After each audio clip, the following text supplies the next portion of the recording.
Okay, who gave the statement? Because that was not put well in terms of why didn't you just say she's violating the dress code? Lynn Berry, good morning. What was the problem here? Good morning, you guys. So let's talk about the dress at hand first, right? Let's show you the picture. This is Dressgate 2014. So there's a rule at this church for homeschooled girls that it has to be the fingertip rule. You know, it's like 1950. The fingertip rule. It has to be, you know, longer than your fingertip. So she has exceptionally short arms. She took a picture and she said, look, it is. It's the length that it should be, but she's 5'9", and I can attest, if you're tall and you have long legs, a lot of things look shorter on you. But here's what happened. She goes to the prom with her boyfriend, and they say she's dancing too provocatively, and she's giving the boys impure thoughts. These were dad's chaperones that came up and said this.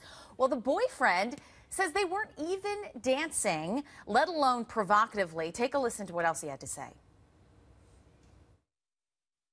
The main reason they said for her getting kicked out, it started with her dancing too provocatively, and then it changed. They went back to it being about the dress, and then we'd already said that we addressed that, and then they said that we were just causing too much of a problem and we needed to leave. It's sexism.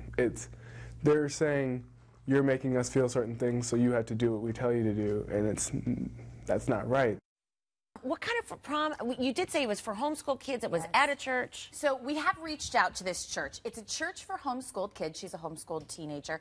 So it's not a school itself. Okay. It's a very Christian conservative community. And the sister actually has said, this is a community that's like from the 1950s. All the dads are the ones that are the head of household. And this blog post has gone completely viral. And you guys are chiming in on our Facebook page. Yeah, for example, Christine, one of your fellow viewers, she tweeted saying, I expect young high school men to have thoughts, but for grown men to have perverted thoughts, they have serious issues. In other words, they have serious issues, she writes. Nasty. Now, Kizzy is okay, and she says, I feel if this is a conservative homeschool, it becomes difficult to challenge.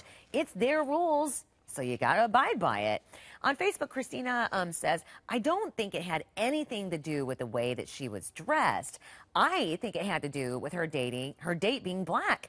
Either way, an apology needs to be made. So she is siding with a couple here. Did anything come up that they are a mixed race couple? You know, it's interesting that you say that. There were a few people that commented on the fact that they believe it's because they were an interracial couple. The boyfriend, he responded to that and said, specifically, I do not feel that race played a part at all in what happened Saturday night. I strongly believe they did not know we were even together until the situation had already escalated. Oh, so they didn't know who her date was. It was all about her.